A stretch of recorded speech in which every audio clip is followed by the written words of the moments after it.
ဒီနေ့မှာတော့ဈေးရောင်းပြီးဘဝကိုခက်ခက်ရုန်းကန်နေရတဲ့မတ်ဆန်ပဲဆိုတဲ့အမျိုးသမီးကြားရဲ့အကြောင်းကိုပြောပြချင်ပါတယ်။သူ့ရဲ့ဘဝကိုလမ်းဘေးကနေကောက်ရခဲ့တဲ့ထူးထူးဆန်းဆန်းအရာလေးတစ်ခုကဘလို့များပြောင်းလဲသွားစေခဲ့တဲ့ဆိုတာတကယ်ကိုစိတ်ဝင်စားစရာကောင်းတဲ့ဇာတ်လမ်းတစ်ပုဒ်ပါပဲ။ကဲဒီမေခွန်းလေးကိုခဏလောက်စဉ်းစားကြည့်ကြအောင်ရိုးရိုးကြောက်တုံးလေးတုံးကလူတစ်ယောက်ရဲ့ကံကြမ္မာကိုတကယ်ပြောင်းလဲနိုင်စွမ်းရှိရလာ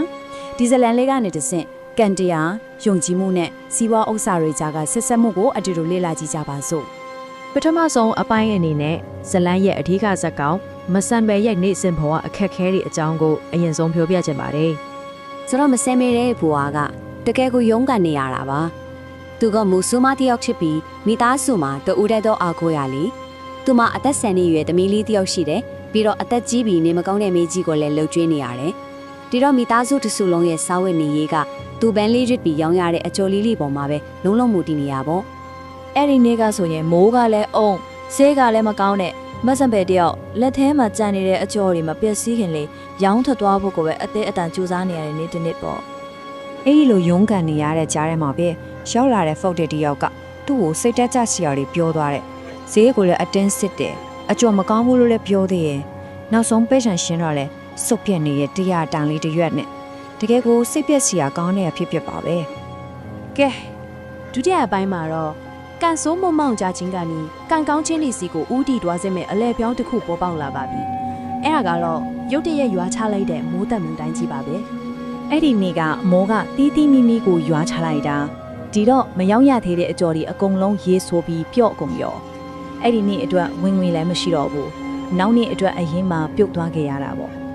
့အရာအလုံးဆုံးရှုံးသွားလို့စိတ်တက်တွေကြာနေပေမဲ့မဆန်ပဲဟာသူ့မှာကြာနေတဲ့ရေဆိုးအကျော်ဒီကိုလွှင့်မပစ်ခဲ့ပါဘူးအဲ့ဒီဆန်တီလာရှင်ဒီနဲ့တောင်ရစားတောက်သူတွေကိုစေတနာတန်တန်နဲ့လူဒန်းလိုက်ပါတယ်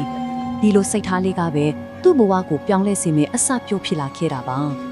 ါနောက်နေ့ဈေးရောင်းဖို့အရင်ပြန်ရအောင်မကြက်တာတဲ့အဆောင်ငွေတိုးချေးတဲ့သူစီကနေထက်ထောက်တန်းတွားချေးခဲ့ရတယ်ဒါမဲ့အတွင်းဝင်နဲ့ရံကိုချက်ချင်းဖြတ်ယူလိုက်တော့သူ့လက်ထဲမှာတကယ်ကြံတာကရှိရပဲရှိတော့တယ်စင်းရင်ရင်နဲ့အိမ်ပြန်လာတဲ့မိုးရွှဲနေတဲ့လမ်းမှာခြေထောက်အောက်ကကြွတ်ဆိုတဲ့အတန်းကြားလိုက်ရတယ်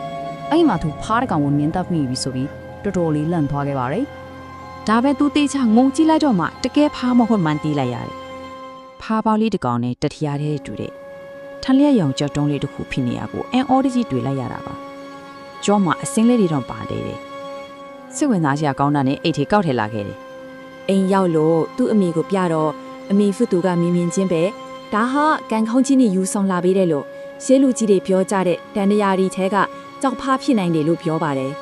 မဆန်ဘဲကတော့တိတ်မယုံပါဘူးဒါပေမဲ့အမေရဲ့တောင်းဆိုမှုကြောင့်အဲ့ဒီကြောက်ဖားလေးကိုအင်္ဂဖျက်စင်ပေါ်မှာတင်ထားလိုက်ပါတယ်အခန်းသုံးမှာတော့တညာအိတ်နှစ်ရက်အတူမှပဲမဆန်ဘဲရဲ့ကန်ကြမ္မာဘယ်လိုပြောင်းလဲသွားလဲဆိုတာကိုကြည့်ကြရအောင်ဒါပေမဲ့ရုတ်တရက်ရလာတဲ့အောင်မြင်မှုနဲ့အတူထူးဆန်းမိဆက်ရှုစရာကောင်းတဲ့ပြဿနာတစ်ခုပါတပါးတည်းကပ်ပါလာခဲ့ပါတယ်ကြောက်ဖားလေးဖျားစင်ပေါ်ရောက်ပြီးနောက်ကျင်းလေးကဆောက်ပြီးသူ့ရဲ့ကန်ကြမ္မာဟာချစ်ချင်းဆိုလို့ပြောင်းပြန်ချေသွားခဲ့ပါတယ်ဘတ်စကာကီကသူ့ဆိုင်ရှိတဲတဲကိုယာရီပြောင်းလာတာနဲ့သူ့ရဲ့စီးပွားရေးကနေချင်းငင်းချင်းကိုစပေါင်းများစွာတိုးတက်ကြီးပွားလာခဲ့တာပါစီးပွားရေးတွေအဆင်ပြေလာပေမဲ့ထူးဆန်းတဲ့ပြဿနာတစ်ခုကတော့သူတို့မိသားစုဟာဘယ်နေရာမှတည်တည်ငြိမ်ငြိမ်နေလို့မရတာပါပဲအခြေချပြီးလို့ထင်လိုက်တိုင်းအကြောင်းအမျိုးမျိုးကြောင့်အိမ်ပြောင်းရွှေ့နေရပြီးရှစ်တလန်းတို့နောက်နှစ်လန်းဆုပ်လို့ဖြစ်နေကြရပါတယ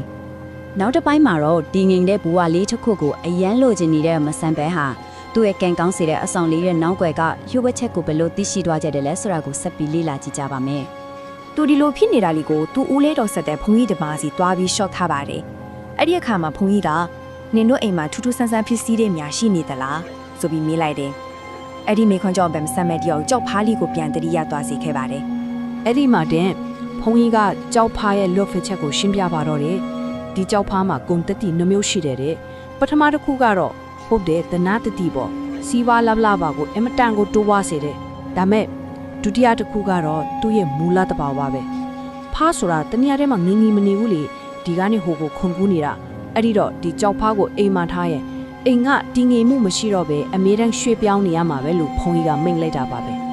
ဲဒီတော့အဖြေကရှင်းရှင်းလေးပါပဲဘုန်းကြီးကကြောက်ဖားလေးကိုအမြဲတမ်းနေတဲ့အိမ်ကနေရရည်ရောင်းဝယ်ဖောက်ခါတဲ့နေရာဖြစ်တဲ့သူ့ဆိုင်မှာပဲထားဖို့ကြံပေးခဲ့ပါတယ်